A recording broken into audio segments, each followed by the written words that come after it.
whether you agree with it or not, there's people held on bail for a lot less.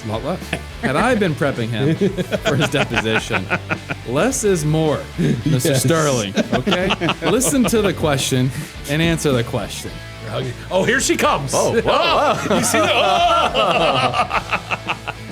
Coming to you live from the Campione Law Studios, episode number 6, allegedly. Joined today by Michael Belonge and my good friend Michael Belonge. I was going to introduce Antoine. I was like, ouch. And my good friend Antoine Becca. Filling in for the smartest guy on the podcast, Kirby Johnson. So how are we doing today, boys? Yes, R.I.P. Yes. All right, so we got some fun stuff to talk about today, but before we get into that, how was y'all's weeks? It's good. Just got a lot of house chores done around the house. Okay. Kind of boring. Watch the Jags on Sunday. Get a W. Absolutely. Yeah, I was excited about that because it wasn't a good football weekend at the start for me with the Gators, and the Jags closed it out pretty strong. So. As a non-Gator fan, that was absolutely satisfying. And I must admit that in the second quarter, I placed a bet on USF to win straight up at plus 700. Ooh, smart bet. Yes, Nice. I did it more to inflame my good cousin Frank and my friend Morgan, who picked up his bucket and walked out in the third quarter. He was so upset. He knew it was coming. I honestly didn't think that they were going to pull it out, but sure enough. Yeah, they definitely just gave it up, and same reason why every year I'm like, I'm not a big fan of Napier or whatever his. Yeah, and it's funny because like that restarts every year. Right. I saw somebody post like some kind of, almost like a recycling circle looking thing of like tracing Napier through the year. Oh yeah, and I'm surprised because and this is not me being a jerk or anything, but I find Florida Gator fans to be some of the most hard fans on their coaches ever. I mean, you guys go through coaches over there, but for some reason, this guy sticks around. Yeah, and he makes a lot of money. Yeah. The buyout, I think it's ridiculous the amount of money they have to pay him. And I honestly, I kind of hate it, right? Because we have enough football teams in Florida. Right. We got Florida State, we got Florida, we've got Miami. Now I'm going to piss a lot of people off with that statement. Now we've got USF. The new big dogs. Sorry, UCF fans, but it's like you guys literally put them on the map by giving them a win against the number 13 Florida Gators in the swamp. Yeah, exactly what I was going to say. I mean, you're in the swamp. You're a ranked team. You have, apparently DJ Lagway. You've got this incredible defense. I mean, everything's in your court to just dominate this game, and then to, cause all the issues that they had with their bad defense. They couldn't score. I mean, you've got DJ Lagway, who's supposed to be a Heisman Trophy candidate this year. Everybody's pumping up. You hear Herb Street talking about how this guy's going to be unstoppable as well. Reminds me of DJ Ngakwe from Florida State last year. Oh, DJU. Yeah. Not that bad. But, well, to be fair, it probably feels better with Florida State winning like 77 to whatever they. Hey, but we beat Alabama in the first game. I know, that's what I mean. Like, you guys are off to a good start when everybody thought you would suck, and that's true. UF is doing UF things. So. Doing but we still got the things. basketball championship, guys. There we go. Yeah. Let's pivot to Basketball school, It was good seeing the Jags get a W, though. Kind of going back to a good dub to the too. pros, though. It was actually for playing as kind of sloppy first game. They dominated. I'm not a big sports bettor, but I saw that line before the game. It was 4 points in the Jaguars' favor. And I'm thinking to myself, like, am I going to do this another year? Yeah. Am I going to go in on the Jaguars thinking that somehow they're going to beat a mediocre to crappy NFL team by 4 points? Nah, I'm not going to do it this year. I ain't going to do it. I took the phone. I put it away. Sure enough, we cover for the first time. I don't bet. The first game of the season. A little bit frustrating, but still happy to see that W. Yeah, yeah. No, it was good. It was good to see. Just got to keep it rolling now, right? 1 game 100%. Well, I was in California last week. Oh yeah, that's right. Yeah, went out there for a little lawyers retreat. How was it? It was wonderful, but it was more of like a health seminar than anything. We did some Tai Chi. Oh yes, yeah, nice. We did some sensory massages, which it's hilarious. You got to listen to Kirby tell this story because it's like 25 minutes of these people playing with these bowls that make noise and somehow sets you at peace, whatever, right? Get you hurt? I don't know. But they took some pictures like some candid pictures when we were in there, and you see like this long line of like people that look good. And then you just see my belly coming up, like literally rising out of the picture, like Mount Fuji or something. We got to see some photos. Yeah, I just imagine you that doing as like Pilates and stuff. Yeah, oh, dude, it's like you rub across the Tai Chi thing. But it was good. We learned all kinds of cool stuff. I mean, it was a good event, good group of people too. I mean, it was like a scene from Step Brothers where you guys have your robes on with some dragon embroidery and. Oh. Yes, 100%. And, Good Mirage over here at the firm booked our room. And he must have picked probably, we were like in like a 5-bedroom villa on the edge of a vineyard in Napa Valley. It's like, Kirby and I like walk up to it romantic. after we go through our gate to get inside, our second gate to get inside. We're like, I think we should have brought more people.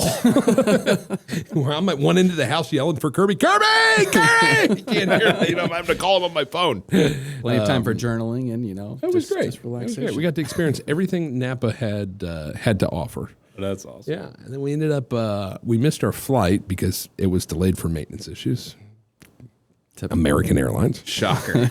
So we packed up in the car and drove to San Francisco to catch a direct flight to Orlando, put us in at 1 o'clock in the morning, rented a car by like 1:30, and got back into Jacksonville by 4 o'clock in the a.m. because we are family men. Yeah. Our kids had baseball the next day, and my golly, we were going to make it. Heck God yeah. bless you. Good for y'all. Good for y'all. Dedication. Thank you. Family values. Everything good in San Francisco? Going through the public transportation system, no issues there? We completely avoided the public transportation until we ended up on the light rail from the car return rental. That was a pain in the ass. But speaking, hard shift here. Speaking of light rails, did you guys see what happened in Charlotte? Yeah, it was really upsetting. Yeah, before I came up here, I was watching the federal district attorney. He was speaking, and he was actually crying. He said he had just talked to the mother, just talked to the uncle. The victim, the girl or woman, was unexpectedly and brutally stabbed in her seat while coming home from work. 23 years old. Yeah, literally was a refugee, came from a bunker in Ukraine to America looking for safe haven, taking, public transportation, and her life was snatched, and all on video too. That's unbelievable. And when you watch it, you can see him sitting behind her. I've seen a video where they zoom in and you can see him taking out a pocket knife. And then he stands up, 10 seconds later, stabs her 3 times in the neck. It happens so fast, she doesn't even seem to realize what happened. And, I don't want to get caught up on the minutia of it, but what's sad is nobody does anything. Yeah. Nobody does anything. The guy walks around the light rail car for probably another, 20, 30 seconds, and then leaves. And they catch the guy, and this is a guy that should never be on the streets. And that's, I think, where we can have some conversation, right? My understanding is the guy was arrested for armed robbery, larceny, and most recently arrested for essentially making false police reports. He was just calling 911 over and over again. They actually arrested him for it. Wow. And from what I know, right, you would never be arrested for that. But I think the attempt is the responding officers knew there was something wrong. So they were trying to take him off the streets, trying to put him away. He was a diagnosed schizophrenic, I believe. And sure enough, the system spits him right back out on the street. Yeah. Yeah, it's crazy charge. I'm looking at robbery with a dangerous weapon, felony larceny, not, little charges here, there. And, obviously with the dangerous weapon, it shows that he's some type of danger to the community. And just allow him kind of free for something like this to happen. It's really sad to see. Well, and this is where I kind of have a hard time, and I don't want to make it political, but you have these major cities, municipalities, right, that seem to be completely turning their back on their citizens. Yeah. The idea that a 23-year-old woman who's going to her pizza job, right, can't take the light rail home. Exactly. Without getting stabbed from behind. Yeah. It's and tragic. why is that?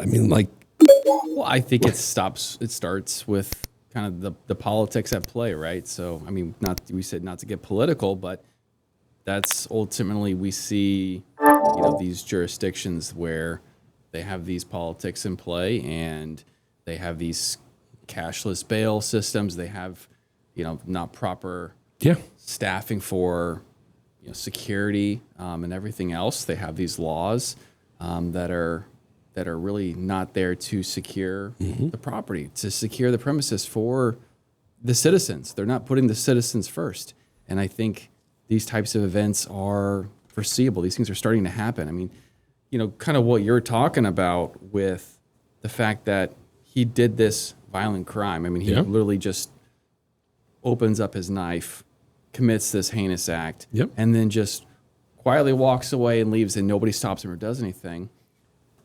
I would think is somebody's probably thinking, well, I don't know if I want to intervene on this because maybe I might have some type of liability or I might have some criminal charge. You remember that Daniel Penny in New York? And I want to talk about that. I want to talk about that because that's important, because I think that is what happened to Daniel Penny causes things like this to happen, right? Yeah.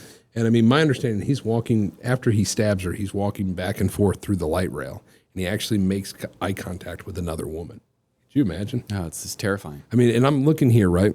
And there's a lot of reasons I think stuff like this happens. 13 prior convictions.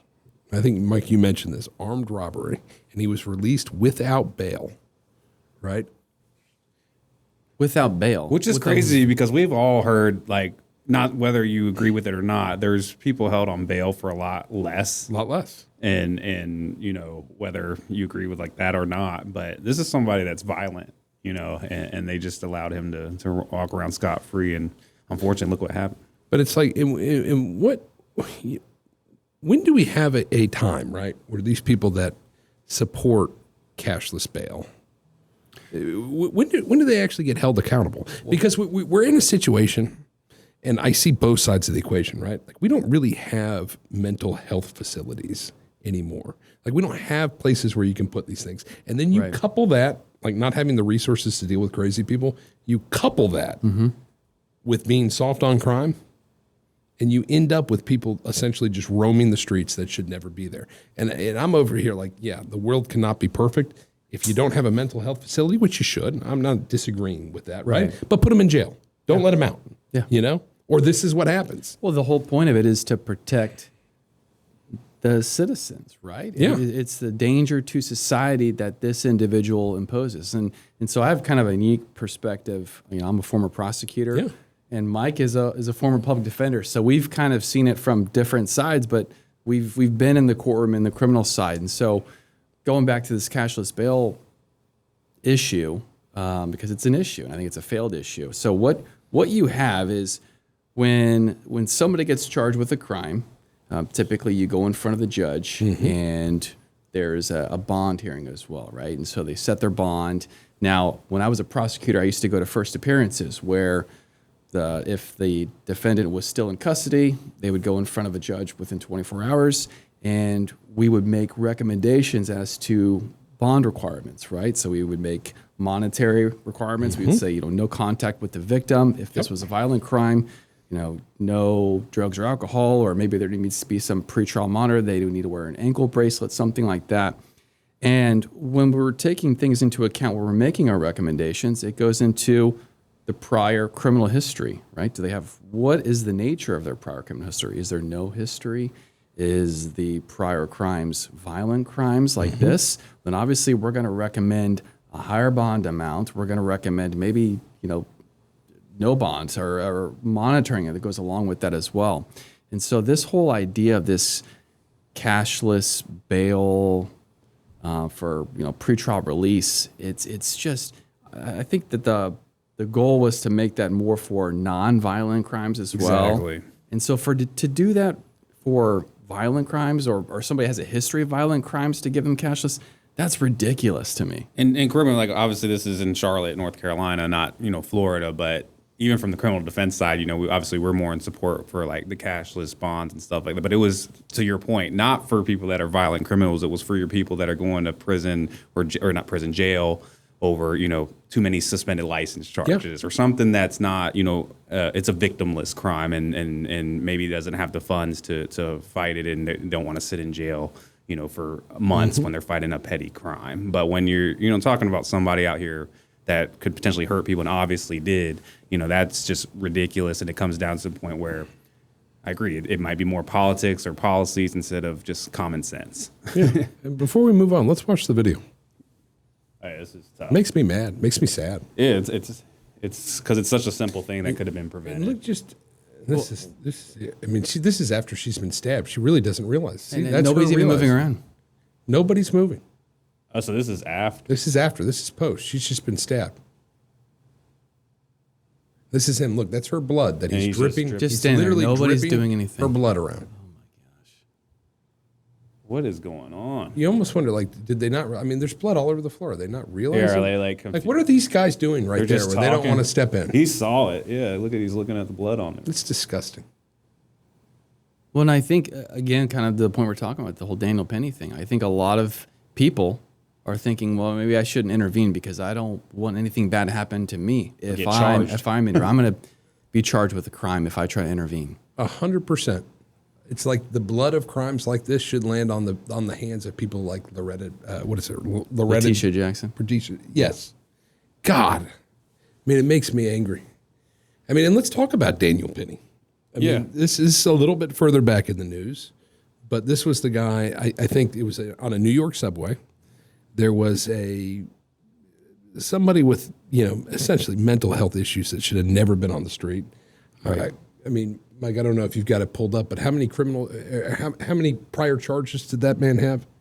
I mean, I don't know, but he has a history. It says a history of mental illness, drugs, homelessness, like not the cleanest background. And he's threatening to kill, I believe, a mother and a child and everybody else on the subway car, acting in an aggressive manner. Daniel Penny steps in, puts the man in a chokehold, wrestles him to the floor, waiting on police to arrive. Mm-hmm. And and there's a whole other aspect to this. I mean, the man was a drug addict, and I remember some of the testimony was along the lines of that's why he died. Right. Right. But after that happens, a man that should have been hailed as a hero for saving people on the subway, and everybody knows how dangerous the New York subway is. I mean, I feel like you see stories every other week about, I remember seeing one where a guy had lit a woman on fire on the subway. Yeah. And this man stands up for somebody, does something, unlike the folks in this video. And what do? Paint him as a criminal. They don't just paint him as a criminal. I mean, they strip his whole life. Yeah.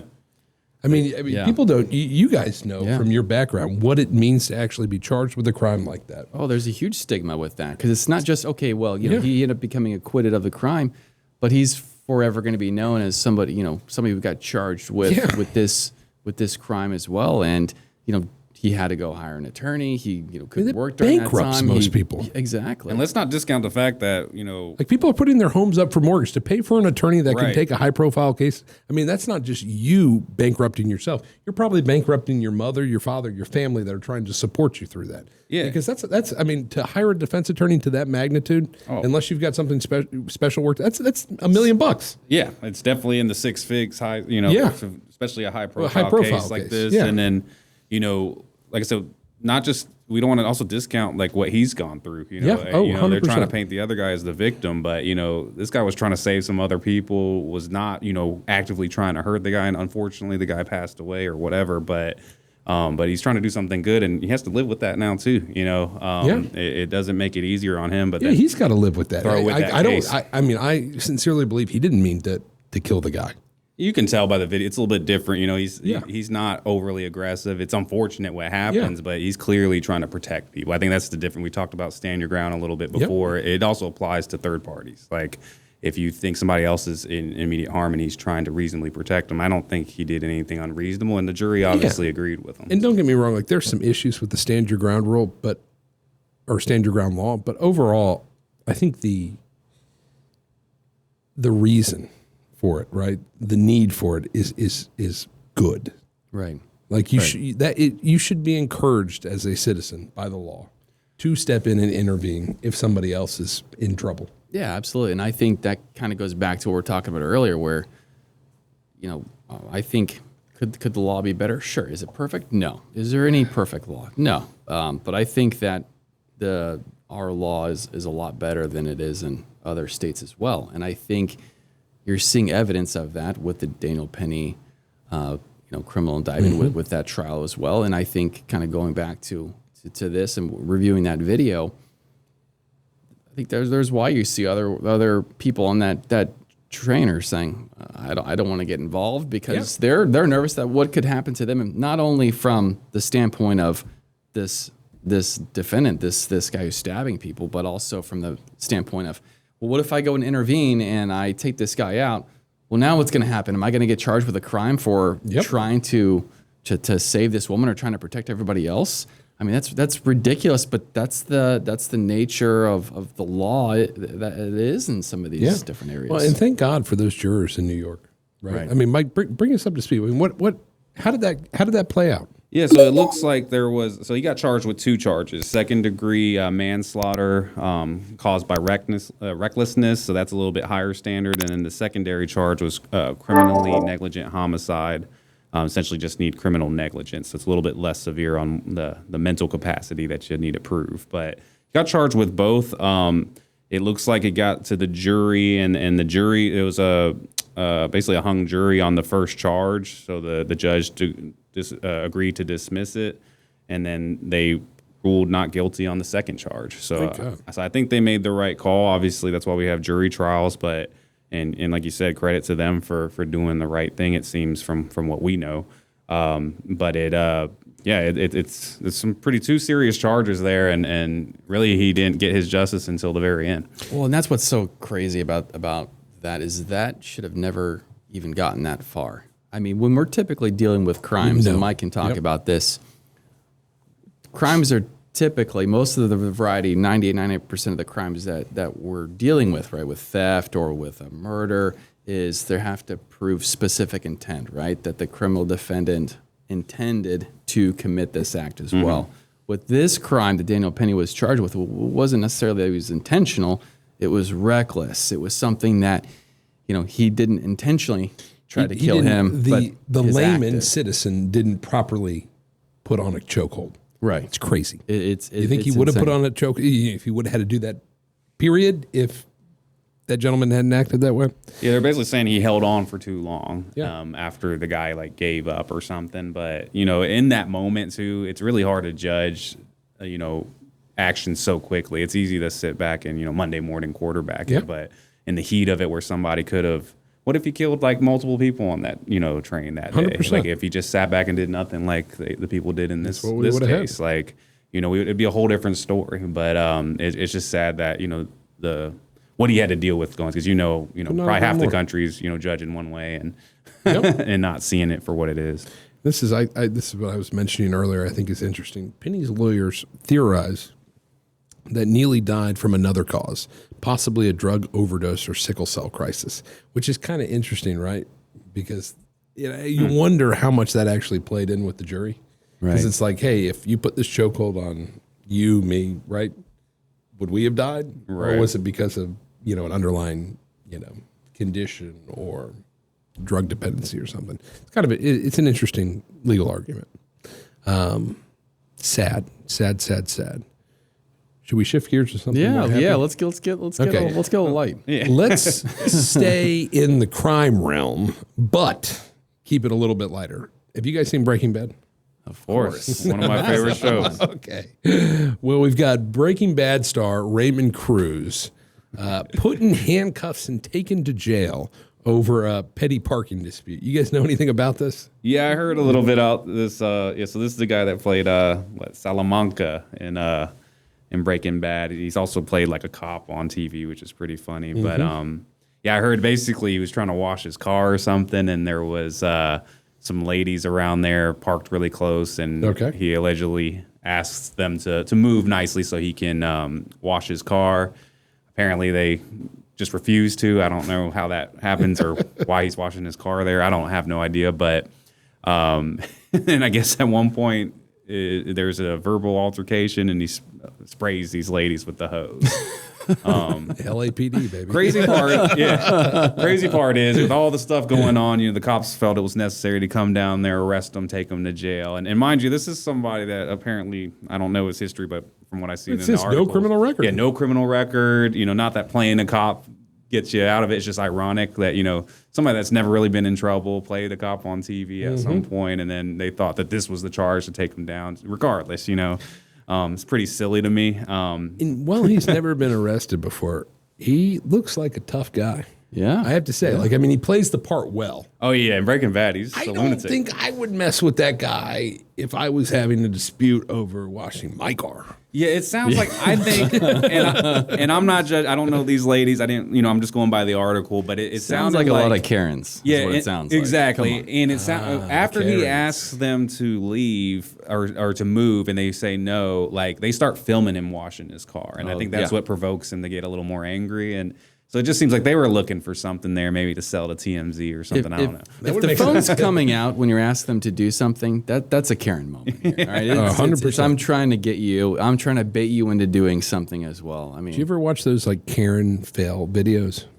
no. If you want a good time, Sounds like an interesting episode. just tonight after your wives fall asleep, just go to Instagram and just type in Karen fail and watch that. They're I love hilarious. it. Yeah, I'll have to get Will to pull some of those up for sure. Yeah, that's a whole episode right there. And reactions to Karen fail videos.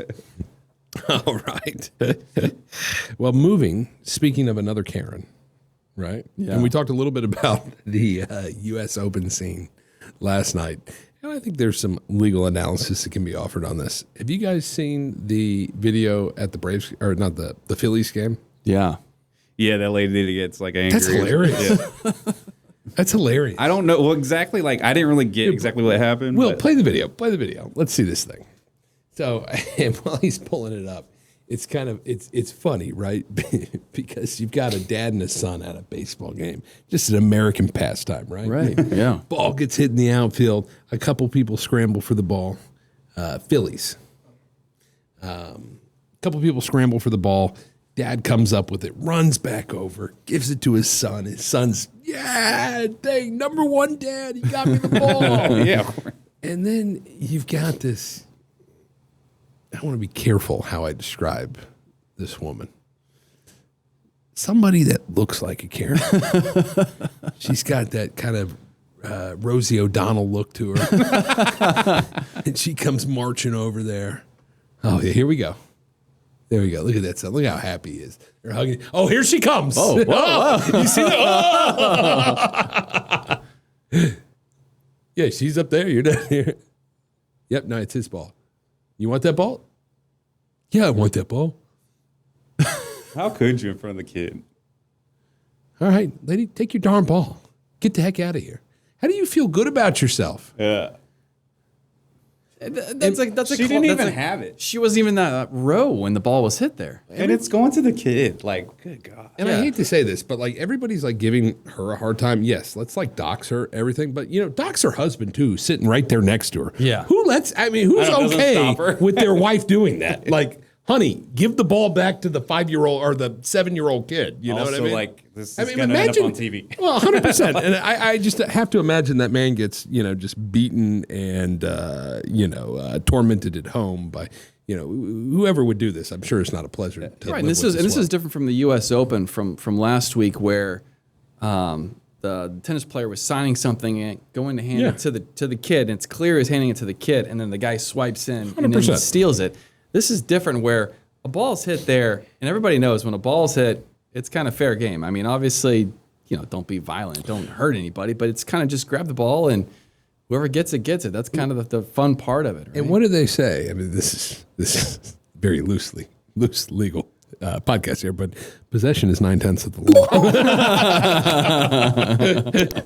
Touche. Well, there's obviously a scramble, and just taking it through a little legal analysis, right? The ball goes up. It's flying through the air.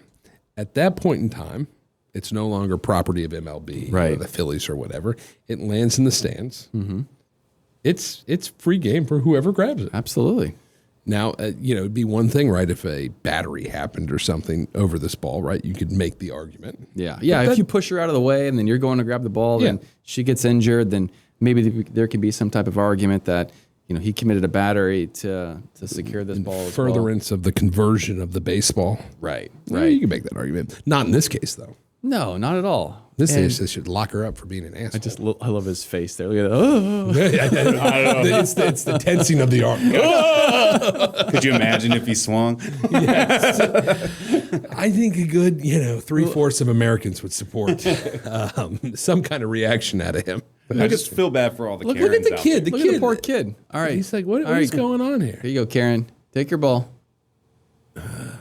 And she grabs she for tries him right to away. swipe at him. There's a She might potential have battery there. Yeah. What's interesting is what happened afterwards. Can you imagine? And I haven't seen this. Will, see if you can pull this up. So I think they were playing the Marlins. Somebody from the Marlins came over who had watched it, right? Somebody part of their team saw it and came over and gave him a goodie bag. I would love to see her reaction as they walk by to present him with this gift. And while Will's pulling that up, what was awesome afterwards is the Philly hitter who actually hit the home run had him and his father down after the game and presented him with the bat that it was hit with, signed. Oh, that's incredible. awesome of them. Awesome. That's incredible. Yeah. Awesome. Good. Well, that's good that they made it right because she obviously. But see if you can find the Marlins when the Marlins, I think it was the Marlins, came over there. And I just want to see if you can actually see her reaction, or did she head off afterwards knowing she was? I have no idea how long this took to go viral. Yes, that's a different view.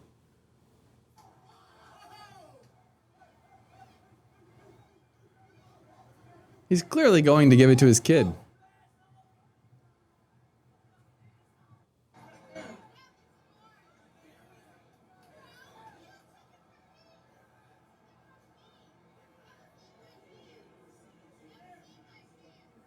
It was in your hands. I didn't see where she grabbed it. Boo! All right. Gosh. She should have had a better grip. Yeah. Absolutely. Fundamentals, baby. Absolutely. There's one AI video where she turns into, what's that troll from Lord of the Rings, where she's like, my precious. Oh, I love that. That's good. Well, how about Kawhi Leonard? Oh, yeah. Did you see this? Yeah, Kawhi Leonard. Yeah. Give it to me, Mike. You seem to be the most familiar with this story. Yeah, so Wait, what does everything happen with the Los Angeles Clippers? I don't know. It's always with the owners. At least this time, it's not a big racist scandal. But Who's I ran into somebody the other day, and they were telling me that they had worked from him. It was the stories that I was getting were ridiculous. Did you know he was a PI attorney? Who's the guy that used to own the Clippers? Sorry, before we jump in there. God, what is his name? Clippers. Sterling? Sterling. Yes, Sterling. yes. Yeah. You know he got his comeuppance as a personal injury lawyer? Really? Yeah, I didn't know that. I know he's a big real estate guy. Wow. I didn't know Yep. he was that. That's Okay. funny. But Mikey, hit us with the facts. Yeah, so apparently, obviously, the new owner of the Clippers after Sterling was it Ballmer, Steve Ballmer, the Microsoft guy. Yeah. And obviously, Right. super rich guy and everything, and good owner. It seems very enthusiastic. Well, recently they're being investigated because Kawhi Leonard, their star player, that anybody really follows basketball knows, like since they got him, he really doesn't play. He's always been like hurt and just sits on the bench and makes a lot of money. Sounds like the mafia, no-show jobs.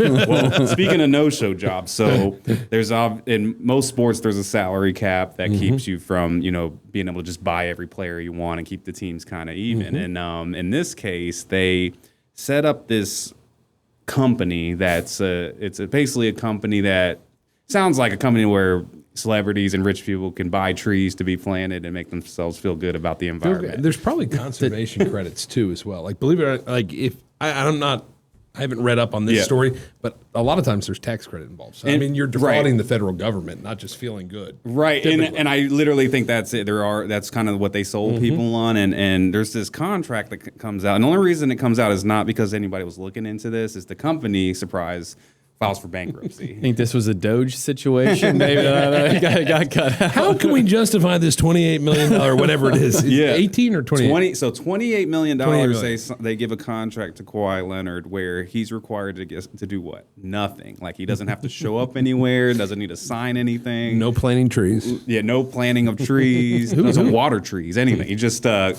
paid $28 million plus $20 million in stock options. So basically $48 million worth of $48 million worth of stuff. Heck of a deal. never does anything for the company, get paid. Well, in the bankruptcy docs, it shows he still owed $7 million. So as a creditor, There we go. So they start looking into this, and I think one of the guys is Pablo Torre. That's been like one of the sports guys, just kind of busting all these scandals lately. Investigative reporter for like ESPN or something. He spoke with some anonymous source that alleged that this was all a shell corporation, basically just to help pay Kawhi a little bit extra money and keep him in LA. So now they're being investigated. I don't know if that can get into any type of criminal charges down the road, but definitely illegal in the NBA. But it's just, it makes you start thinking and like what other stuff is out there for these teams. They say, if true, it would be the biggest, parentheses, in dollars, and most audacious case of salary cap circumvention in NBA history and one of the league's biggest scandals of the 21st century. It's a big deal. It is huge because I don't know if y'all remember, I've followed basketball a while, but like this is a little bit older, but I think the Timberwolves like a few years back, I don't remember the player, Joe Smith or something. Like he was a pretty good player and he was due to get a large contract. Well, they signed him for some ridiculously like low contract and everybody was a little shocked. But they promised him on the side, your next contract, we're going to offer you like X amount. And apparently that's illegal. But they got hit when they found that out with like missing 5 first-round picks. Like they got like slammed. So if this ends up being true, I don't know what can happen on the Clippers. It's somewhere in between being a racist owner and this 5 picks. Like it's going to be somewhere in the middle. Wow. It'll be interesting to see how that kind of plays out too, because looking at this as just a fan, I don't really care who's really been harmed by this. And I think when you see who's been harmed, Clippers still suck. Yeah, the Clippers they still haven't won a championship. So it's the other owners who are the ones who are going to be kind of complaining about this because this whole collective bargaining agreement, right, that they put in place where they agree to the salary cap and it changes from time to time based upon how much revenue the NBA is generating as well. And so all those owners now are finding out about this, which we can talk about how this is the biggest scam in the 21st century. But if Ballmer's doing this, they're probably all doing this. Well, and that's what I can tell you. I own a few sports teams. And soft flex. So obviously none of the teams that I'm affiliated with do this, but there are a few teams in the league where it is, there's no hard proof, but it's common knowledge that people are utilizing in runarounds. I always would think about this like kind of on the side, like, and I just never would. But this is how you do it. This is the in runaround. Right? Yeah, it makes sense, but it's just you would think at least put something in the contract, make them do something. Well, that and it's one thing if it's $50,000, $100,000, right? But you start getting into that $28 million range. Like that's what kind of company can actually survive paying somebody $28 million for no Steve job? Ballmer? He was like, "Oh, it's only 28." Why wouldn't the guy keep the company afloat, not bankrupt? You know what I mean? Right? Yeah. Because that's the whole thing. Is if they would have just kept the company up and running, this probably wouldn't have even come to light as well. Or is it just like a cheap way to rip off Kawhi out of $7 million they didn't pay him out of it? You know what I mean? We're gonna get him good. Yeah. Stick it to him. He never helped us plant trees. So I find this funny too. It says the NBA retained the law firm of Wachtel, Lipton, Rosen, and Kratz to conduct the investigation, according to the Atlantic. It's the same firm the NBA used to investigate then Clippers owner Donald Sterling for accusations of racism in 2014 and then Phoenix Sun owner Robert Sarver for accusations of racism and misogyny in 2021. Both men were eventually pressured to sell their franchises. I find it hilarious, right, that they hire these law firms to do these investigations. Right. Yeah, right. Exactly. Like really, it's just the league exerting their influence over their through the guise of their chosen law firm to pressure these owners to sell to, more.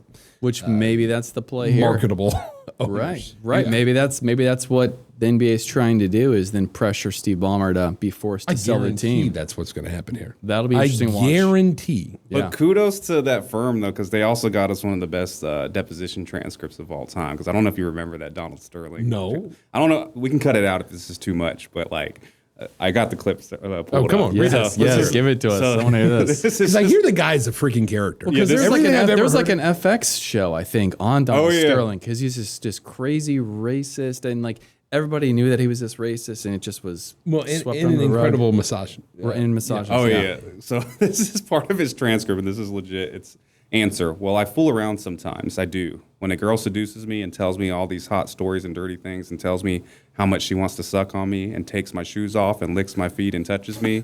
When I'm in a limousine, she takes all of her clothes. The limo driver said, "What's going on?" And she started sucking me the way Mr. Coon's on the way to Mr. Coon's house. And I thank her. And I thank her for making me feel good. Question, sir. The question was, is this your handwriting?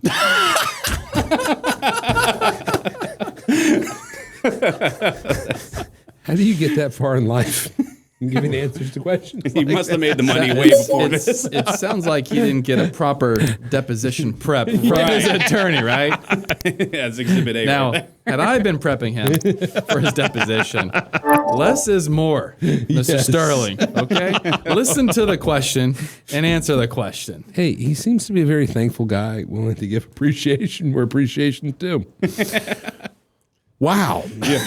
Wow. It's like something out of a movie or The Office or something, Well, movie script or It something. reminds me of that one time, and I think it was Kirby's deposition, where we had one of our clients' wives under deposition, and they were. Do you remember this? I know what you're talking. You remember this? Yes. And you know he was taking it in the war room downstairs where the walls are a little bit thin, and the defense attorney starts asking her kind of how it's affected their sex life. And she just goes in. Oh boy. She goes in for about a minute in the most kind of like crude, straightforward, like, and I'm not going to go into too much more, but I just remember hearing Kirby's description of the defense attorney thereafter, just stone cold, like, oh my God, I did not mean to answer that box. Let's move on. No further questions. Yes. You never know what you're going to get out of some people sometimes. I find it hilarious.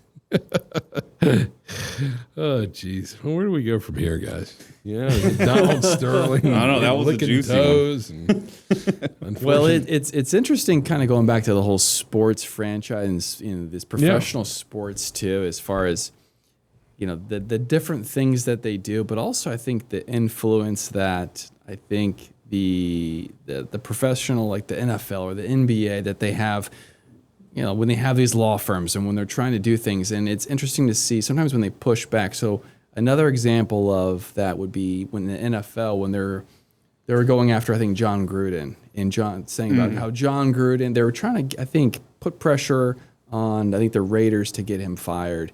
And they're releasing a bunch of emails that were inflammatory against him, and eventually the Raiders decided to terminate him. I think it was the Raiders, right? Yeah. He was with the Raiders at the time, and I think it had ties with the Washington scandal stuff. That's right. With Yeah. the owner and Snyder, because his Gruden's brother lived there. But yeah, it And was. so it's this whole narrative to kind of, the long game was to kind of push, I think, him out of coaching as well, and so that ended up happening. And then, he got an attorney, and then he kind of pushed back against the NFL. And so that's been pretty interesting to watch too, because he filed a lawsuit against the NFL for essentially kind of targeting him by selectively leaking emails only that were going to lead to his demise as well. I remember this. And so, the NFL then filed motions to dismiss, to quash his lawsuit as well.